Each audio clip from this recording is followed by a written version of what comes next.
Hello guys, magandang umaga. So ngayong araw, ngayon po ang balik namin papuntang Cebu. Para po sa chemo ni Dante, last chemo po ni Dante bukas. Kaya ngayon po kami pupunta sa Cebu para malakad pa po namin po yung ibang lalakarin namin doon na kakailanganin po namin para sa kanyang SS. So ngayon na lang po kami aalis. Ayan si Dante. Kuya, kaligo na kuya. Ito ngayon, nagtuprito muna po ako ng tortang talong. Ayan. Niluto ko na lang para hindi po siya masira. At ngayon si Kuya James lang naman po yung maiiwan dito sa bahay. Ayan, pasasamahan lang po namin ng yung kapatid ng girlfriend ni Manoy. Ayan, nagluluto muna ako saglit ng torta para hindi po siya masira. Ayan na. Iniwanan ko na naman si Kuya James ng magagamit po niya sa ilang araw na siya po yung nandito lang. Binilan ko na rin siya ng mababaon niya. So, ihinabili na lang namin din siya ni Mama tsaka ni Papa din. Nandito din naman sila ni Mama tsaka si Papa para sa kanya, makatanaw niya ba. Pero siguro mga 25 or 26 baka makabalik na rin po kami.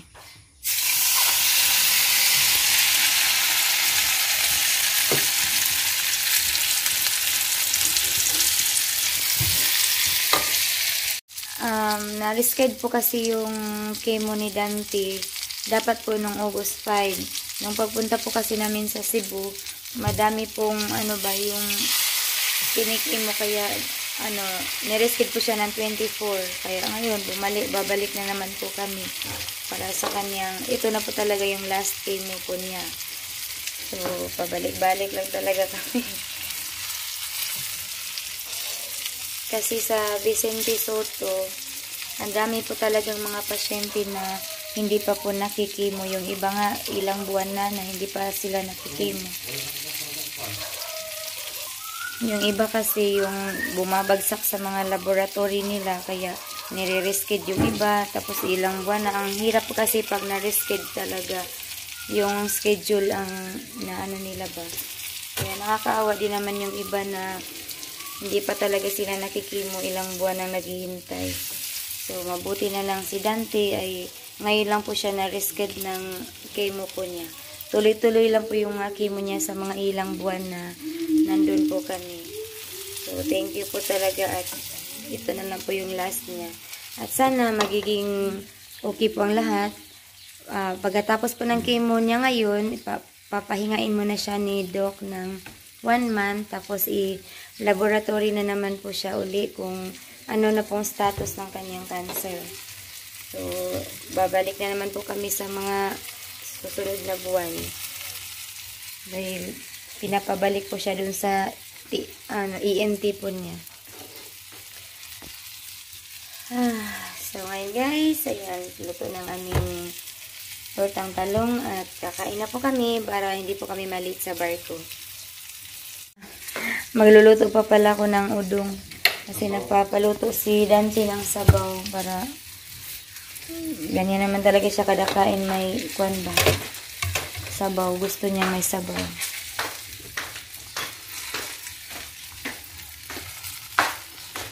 Dante na lang nagluluto ng udong. Ayun, maglaba pa ako sa uniform ni Kuya James. Sige na kuya.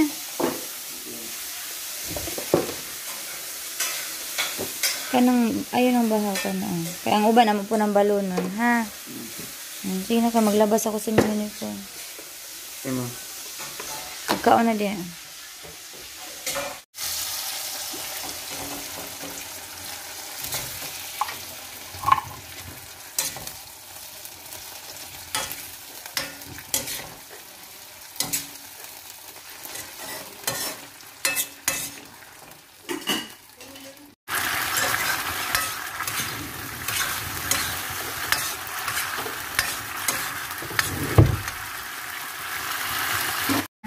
assignment sa lalim. Wala ka ako? Ang mukha ka magkaklakan? Ito lagi ka sa kain mo. Wala mong gas ka ba? Tumakas na. Hindi na ko ba? Malas ba? Pagbutas.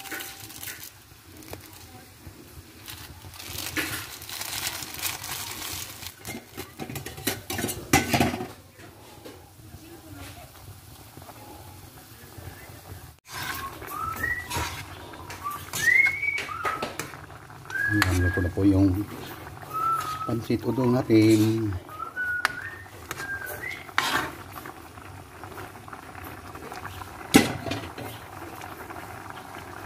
Yan si Kuya James, nag-prepare na po siya para sa papuntang school. So hindi po namin siya maisama kasi yung kurak lang po yung dadalhin namin. At saka yung motor namin ay papark na po namin doon sa kinaatinan siya. Dali na kay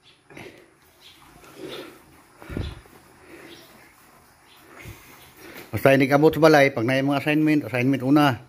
Usapan duwa. Kasi magduwa-duwa po mo ni, kung ano, tagdugay po mo matog. Wow, ganda ng shoes ni Kuya, oh. Pick. Pick shoes.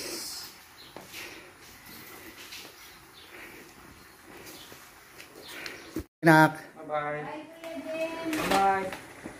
Bye guys.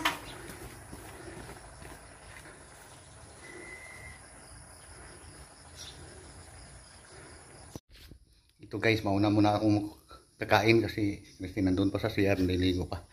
At magmamadali po kami kasi it po yung barko at saka malapit na rin po mag-eat. Yung ulam namin, pansit udong at saka ito, tortang talong na sunog. Sunog. Hi guys.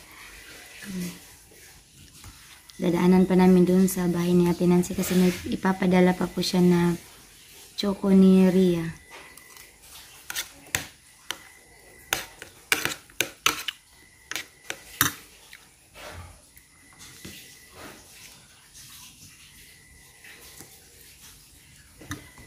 Dalan ko po sa papuntang Cebu. Ayan, iyan ako. Para ito po yung hinubig ni Dante. Nagpapakulo kasi ako ng tuba-tuba. Ayan. Dinamihan ko na lang siya para pang tubig ni Dante doon sa barko.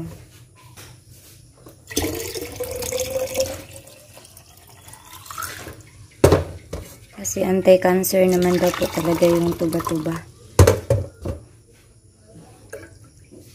Dara pa, ginani pa. Ako na lang yung imno ni Nay ko na nabilin. Ma, ari sa amin, ma. O, ato nami kay Las City. Ma, ato nami. Bye-bye. James? O, itana-tana lang niya ko ha. Naisudan. Ayan, alis na kami guys. Paari namin pa. Ay, sige.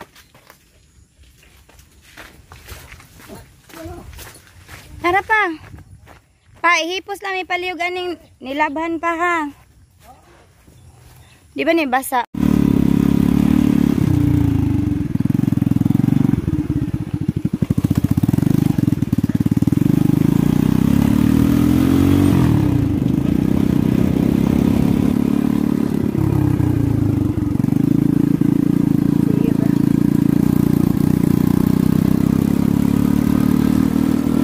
Kinuha ko muna yung pinadala natin ng si para kay Ria. Nagmamadali na kami. Ano ba si Dante na uli?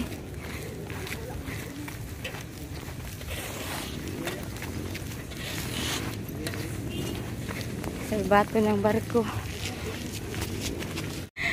Isa ka ng damyo. Wata sa me, wata. Ulit pa, isa ka ng damyo pa. Salamat, nakaabot din kami. Ay, Dante. Nagmamadali na kami kasi nagserbato na yung bumusina na yung kukalyong. Ayun.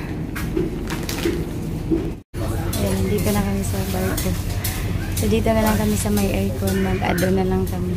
Basa na ko ba? Kasi gusto na ni Dante matulog. Wala siyang tulog kagabi. Dahil sa insomnia.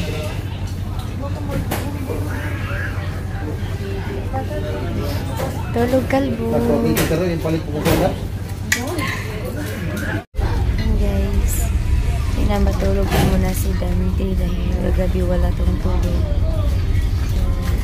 Dito na lang kami lumipat sa aircon dahil gusto niyang matulog. Kasi nag-building siya kahapon. Eh, parang yung matalon niya, parang wala kasi siyang shades. Kaya, yan. Pinatulog ko muna siya. Yung buhok niya, tumubo na siya. Meron lang tumubo na mga buhok.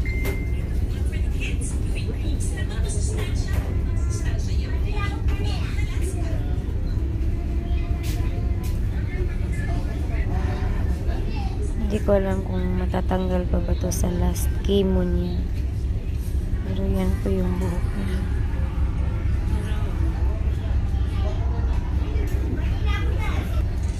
Bagong buhok niya.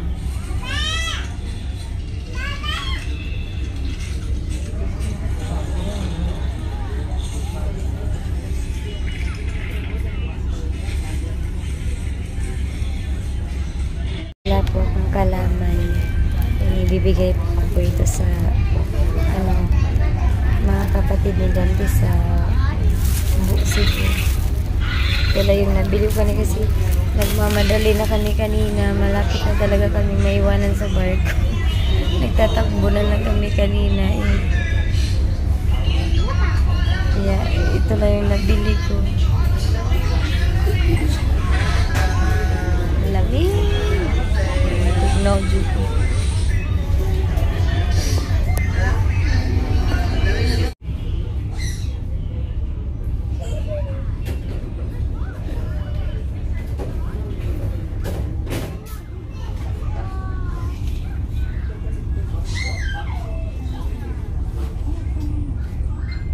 Dito na kami sa Cebu. Nasa pier na po lang.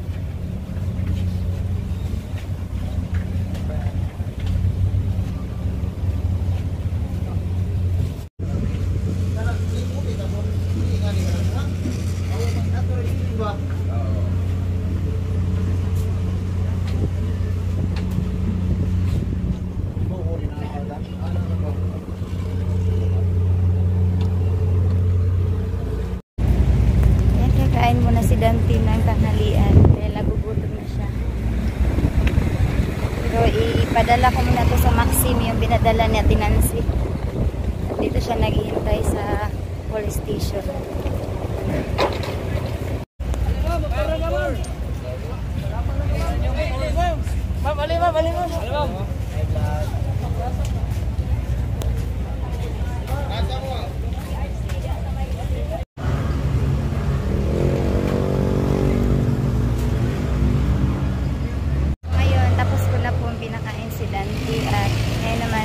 Nag-abang po kami ng jeep para po siya po ay papuntang Talisay, ako naman ay papuntang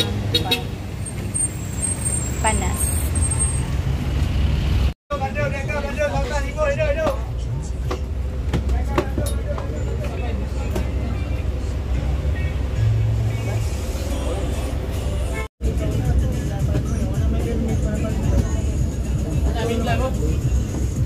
Mingla sila.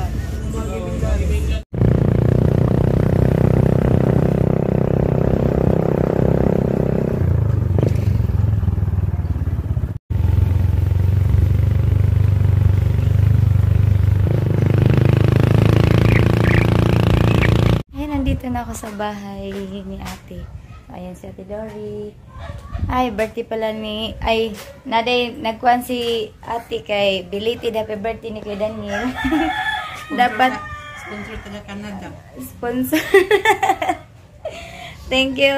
Kisa mo ni Tika. Taga Canada, ng Angie ang sikuan. Ay, thank you Ate Dindi. O ni Angie sa sponsor. Pa Jollibee sa birthday ni Kuya Daniel. Thank you ate. And happy birthday kay Daniel. Belated happy birthday.